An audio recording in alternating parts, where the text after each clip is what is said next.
sorry. That's what's in my head. Never out.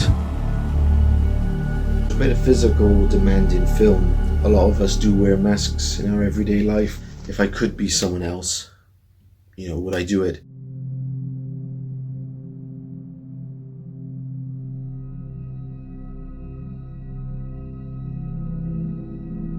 Well, the idea of this started about 10 or 11 years ago when I too went for a job interview and I was rejected the job and turned down the role.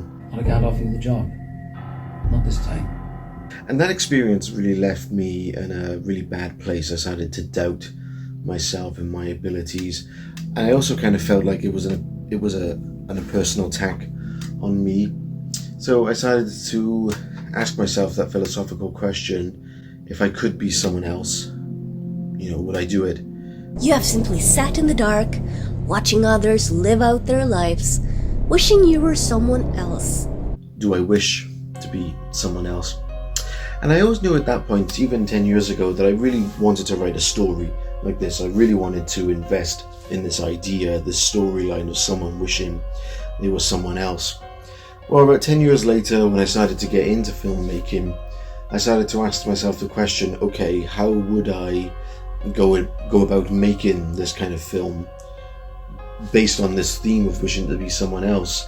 And the idea came to me of, it would be really cool if the person meets their other desired self. My name is Cheryl Everly. Where did you come from? And then that person sort of has to prove themselves. Now they have to have this kind of battle, this duel between the two of them, but to see which one has perhaps the most value or the most worth, however we want to think of that. Your objective in this game is to kill me. And then we both hide and hunt each other down. The last woman standing will be the winner. And I'd always been really interested in the idea of the cloning method in filmmaking, where one performer plays two different roles, or sometimes it could be a lot of different roles, really. So that was really interesting to me, and it was kind of based on the kind of The Hitcher, Duel, those kind of survival films. And so it became clear to me that this was to be a sort of a psychological thriller, suspense kind of movie, maybe some aspects of horror as we see in the film, but it is to keep you on the edge of your toes kind of thing. But I also wanted to think about the film from an emotional point of view and also a spiritual point of view. That the fact that she's first of all fighting for her life. It starts off as kind of a physical combat, and then as the movie progresses, we sort of shift now to a kind of emotional fight where she has to prove herself by interacting with the other people that she encounters. So that's why the film is based off of those other three characters, because they are important figures in Jill's life. And I was really interested with the idea of, well, what would happen if the Cheryl character now starts to interact with those other characters? How would that change the relationship? And they sort of haunt her and taunt with the idea of, I really do wish you were someone else. And it gets quite personal. It's the job that Cheryl gets and Jill doesn't get. It's the kind of daughter relationship that her mother wanted with Cheryl. Look at yourself! And it's also the love affair with Danny that, Jill is haunted by the fact that Danny could be in love with this other woman. Just to be with the perfect version of you. So we have this battle and this dualism going on throughout the movie. And then it manifests itself in different ways.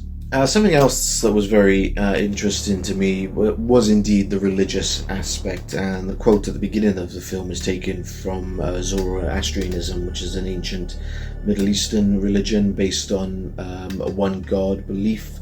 They also kind of promoted the idea of good and evil existing in the world, whereas a lot of other religions tend to see that the world started off good and that evil was introduced through sin or whatever, but this religion sort of hangs on the idea of both forces existing from the beginning, and that it's up to us as the human beings to battle with these and try and do the good things in life as best as we can, really. So that was very interesting to me, that throughout the film you've got this kind of dualism. You've got the light and the dark, and you know, it's very purposeful that Jill is dressed in white for a large amount of the film, and also that Cheryl is dressed in black. And I really wanted the audience to think about, okay, you know, is Jill really the only good one here, and is Cheryl only just evil? Do each of the characters have elements of both? And that is why the mask killer, sort of, what symbolically you could say, has this mask on that sort of represents the white and the black, the light and the dark, the good and evil in all of us, really. And yeah, just to get us thinking that all of us have elements of both. I don't think we can perhaps lean to one side or more. Well, I know we try to lean towards the good, but life is about dualistic thinking. We have to balance these things in our own life. You know, as the film progresses, I think Jill realizes, or maybe is trying to come to terms with realizing, that she is hopefully satisfied with herself. And give me a chance to prove that my life is worth living. And that the only way to shake this off, really, is to kill that one side of you. I'm the only one who can end this before more people get hurt. To literally cut off that bad side of your life, really.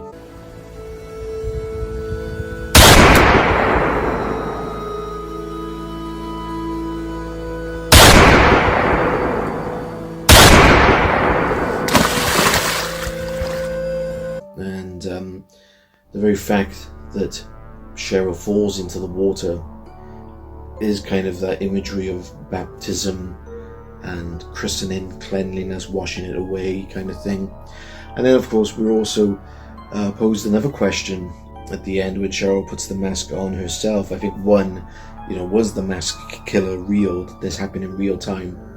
And is she going to continue to wear a mask? I think a lot of us do wear masks in our everyday life. We protect ourselves, we shield ourselves, we cut ourselves off from the real world. You know, sometimes we can be ourselves, but at what point do we wear masks? At what point do we need to take them off?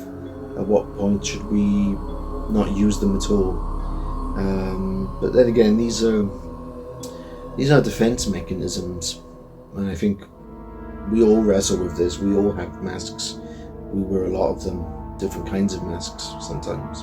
Originally I was going to direct and star in the film as the main character, but then the more I read my script and the words, the more it came to me that this is a strong female character, and I very much was attracted to the idea of a strong female character.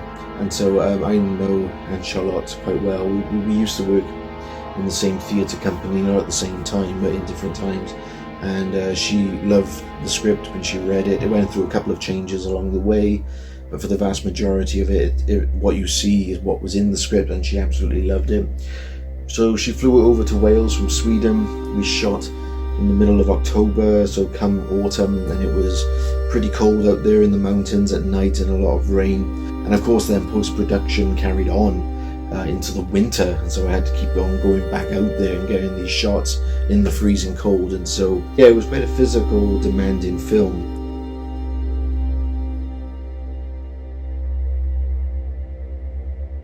And the other actors, John lives locally, and so I've seen his work and I felt he plays that kind of creepy character really well. And also Penny came from Germany, and someone who I've worked with a lot in the past, and she portrayed Jenny.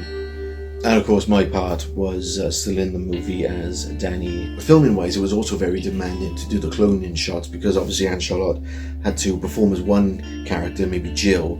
We set the camera up, keep it in place, and then having to keep it there, she has to get changed, get into the Cheryl character, and we would keep the camera where it is, and then obviously it's in the editing then. that you have two footages and you splice them together to give the effect that there really is two people there. And so, as a filmmaker in my early days, it was very exciting to be able to work with that technology. Are you satisfied with who you are? Are you happy with the body and the soul and the mind that you've been given? That's really what I want the audience to go away from this, is to, if you could be someone else, would you do it? Yeah, and I think as I reflect back from my experience 10 years ago, hopefully I've reached a point now where I am happy with who I am, but I suppose I do get those thoughts now and then of wishing I was someone else, perhaps. Find your true self.